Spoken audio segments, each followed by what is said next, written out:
putting something else to do the work for you. Now, this is what corporations and the mega rich people do. They either get people to work for them or they get their money to work for them. So to keep their time free, they make other people or other things give up their time. So a company will come along. Let's look at the slides. A company will come along with a service. It will advertise its service. It will then hire people, number one. It will get people to work for them. And then those people will give up their time in exchange for a wage, give up their time in exchange for a wage, and the company will keep money. So the owner of that company, although he has to manage things, his time is not explicitly linked to income. Now the super wealthy, what the super wealthy people do is, they get their money to work for them. And if your money works for you, it's even better than people, because people need to be managed a lot more than money. Your money doesn't need to be managed. Money just works. So if you have millions of dollars and you put them in at 10%, you can get a 10% return or even a 3% return. You're going to be rich on the interest without doing anything. So making your money make you money is great, but you can only live off this money if you already have a lot of money. So let's go back through and analyze. Getting people to work for you is complicated setup because you actually need to sell a product or service to get most people to work for you. Also, you need to people manage. So for a long period of time, you're not going to have your time free. This is the first thing. Second thing, getting your money to work for you, you need a lot of money to live off the work your money does. You need a lot of money to get this to happen. Most people don't have enough money to put their money to work to live off it. Now, you still should put your money to work. I want to talk about that. But you can't live off your money working. You make me sit here. I don't make you. You enjoy my show. I don't enjoy your. The last few weeks, we've been traveling around the world handling business. Yep.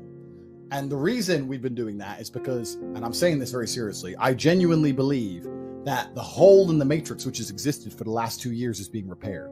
There was unprecedented fiscal policy in response to a global, which allowed people to make insane sums of money that they did not deserve. Yep. Now, I've always made money because I am top G. But there's been a bunch of idiots out there who like bought a scam coin, poo dick butts, and it went up. And they think they're some kind of genius trader. Yeah. You're not a genius for buying poo dick butts, bro.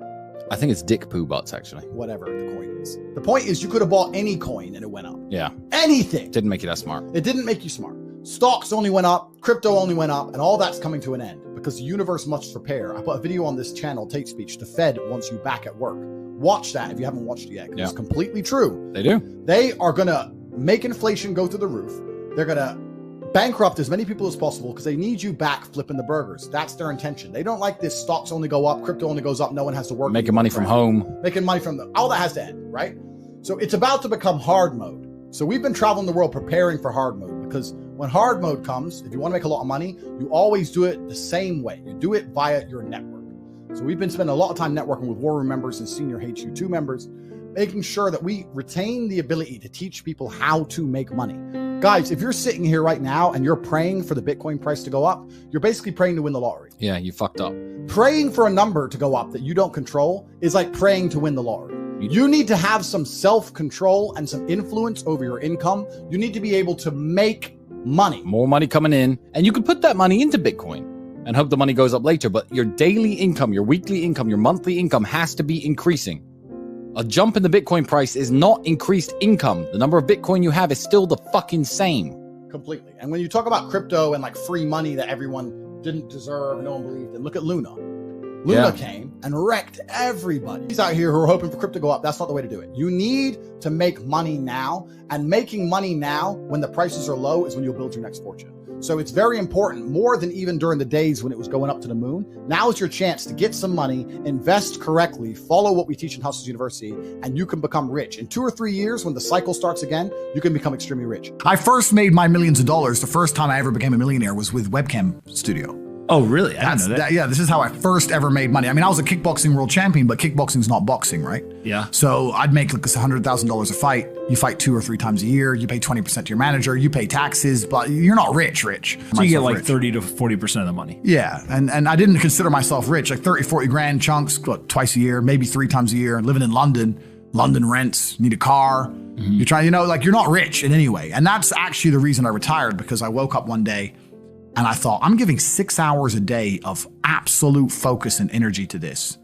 And I believe I'm smart enough that if I put that much tenacity into something else, I can be a multimillionaire. I truly believed that. I was like, I've realized now I've reached the pinnacle of kickboxing. My choice is either to change over to MMA, which I was offered to do earlier in my career, but at the time, the kickboxing contract paid more money. I had to pay the bills, so I went kickboxing.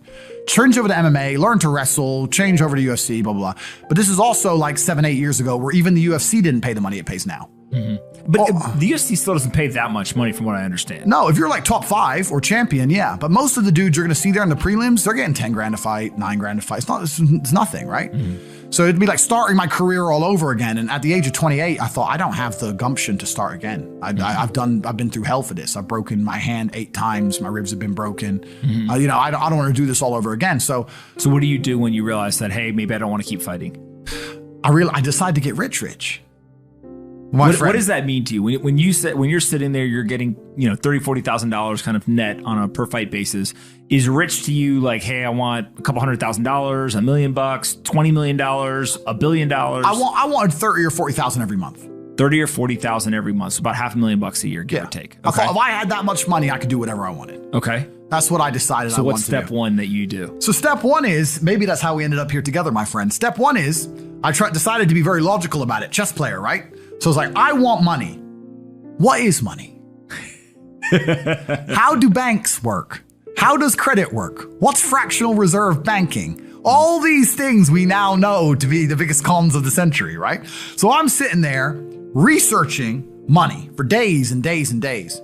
And then I get more mad because I'm like, whoa, money's trash and I don't have any.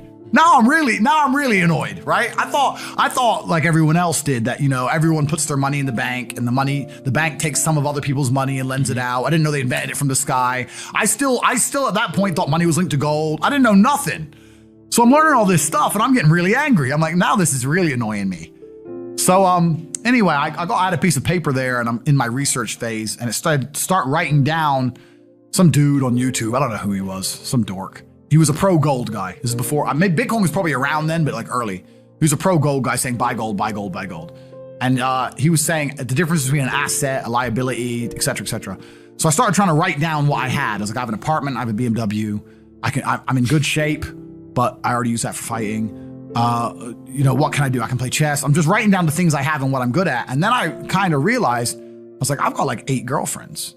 But because I was traveling the world, and if you win, you get a ring girl. It's kind of like she's banging the winner, right? You win a world title, you get to choose the ring girl you want. It's pretty easy, right? So I had a girlfriend in Slovakia, I had a girlfriend in France, I had a girlfriend in England, all these girlfriends. Do they know about each other? No. Okay. But they find out pretty soon. So I had all these girlfriends, so I'm like, maybe I could open a strip club and like be a pimp, and, be a gangster about it, And then that opening strip club that's literally the first thing you thought about was to open a strip club? Well, I thought I have these beautiful girls. How can this is before like Twitch existed. So I was like, what can I do with these hot girls? I was like, it's just an asset, right? There's these girls and a lot of them were messaging me. They thought I was this millionaire world champion. They all wanted to come London, live with me and thought I was a big boy millionaire and all this stuff. So it's like they do because of social media. Well, partially because of that, and also because they met me. I turn up, I fight, I win the world title, I leave. We're texting each other. They assume I'm this big boy, right? So I'm kind of like, what am I going to do? What am I going to do? I thought, man, I investigated strip clubs, way too much money. But this asset class of beautiful women was kind of on my mind for a few days. And then by absolute coincidence, I stumbled upon somewhere on the internet.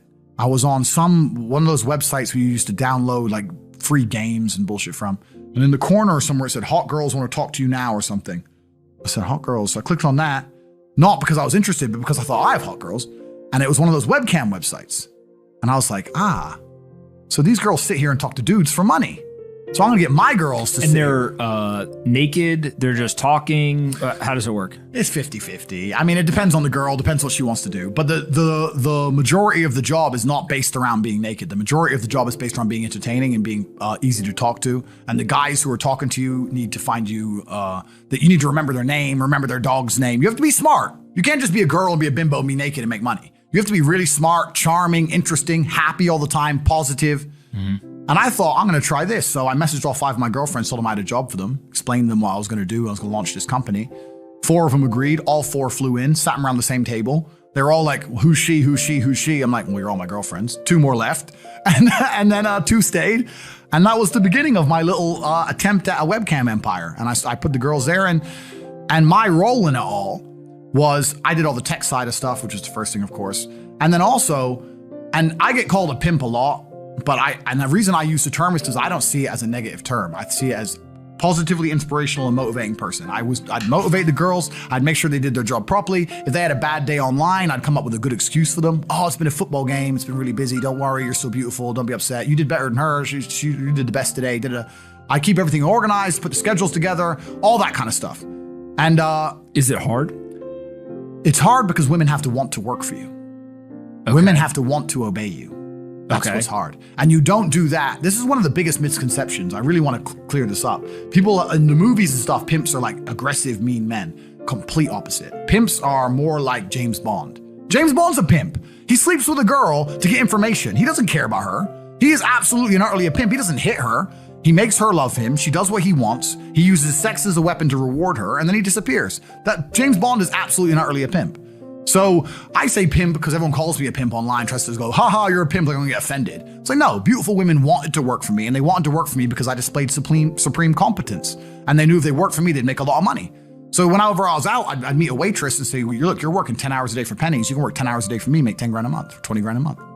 And over time, I just built up this big little empire of webcam girls. At one point, I had 4 locations, 75 girls working for me. And I was doing. And we say locations, like, explain what goes into a location. I just rent houses. All right, so you rent a house, and in the house, you just literally, hey, go live here. There's like technology set up, and then you can basically just sit in front of the computer and literally be on the other end of one of these webcams, and guys are paying by the minute, by the hour, whatever, to talk to you. It's their choice whether they are doing it fully clothed, just talking, getting naked, whatever, and then you're taking some cut of it. Yeah, basically. So I had girls who would live in the house. And that was pretty impressive. I just broke down the webcam business. Bang, you done it, man. You nailed it. No background information. Yeah, you nailed it. You nailed it. You nailed it. So the girls who lived in the house would have set amount of hours they want to do, and then we'd have rooms that they could book in and do X amount of hours. A girl could come and do 1 a week or whatever. We'd have rooms they could share. And then, very much exactly like you said, they'd go online, they'd do their hours, they'd have their regular customers, they'd get their money. And then I'd take around half of the money, around 50%. You take 50%. Around 50%. Okay. Is that high or low compared to the rest of the industry? I'll tell you why it's very low. It's low because every time a girl would quit and try and do it by herself, she'd make a fraction of the money overall because she hasn't got the instruction, she hasn't got the motivation. She's just lazy with it, right? And women have a very different mentality to money than men. If you show a woman how to make $1,000 in an hour, she'll think, I only have to work an hour a week. Whereas if you show a man how to make $1,000 in an hour, he thinks, I can make $18,000 a day. That's the difference between us. So if I had a girl working for me making $20,000, she got 10, I got 10. If she quit, she'd make 3 for herself, if that.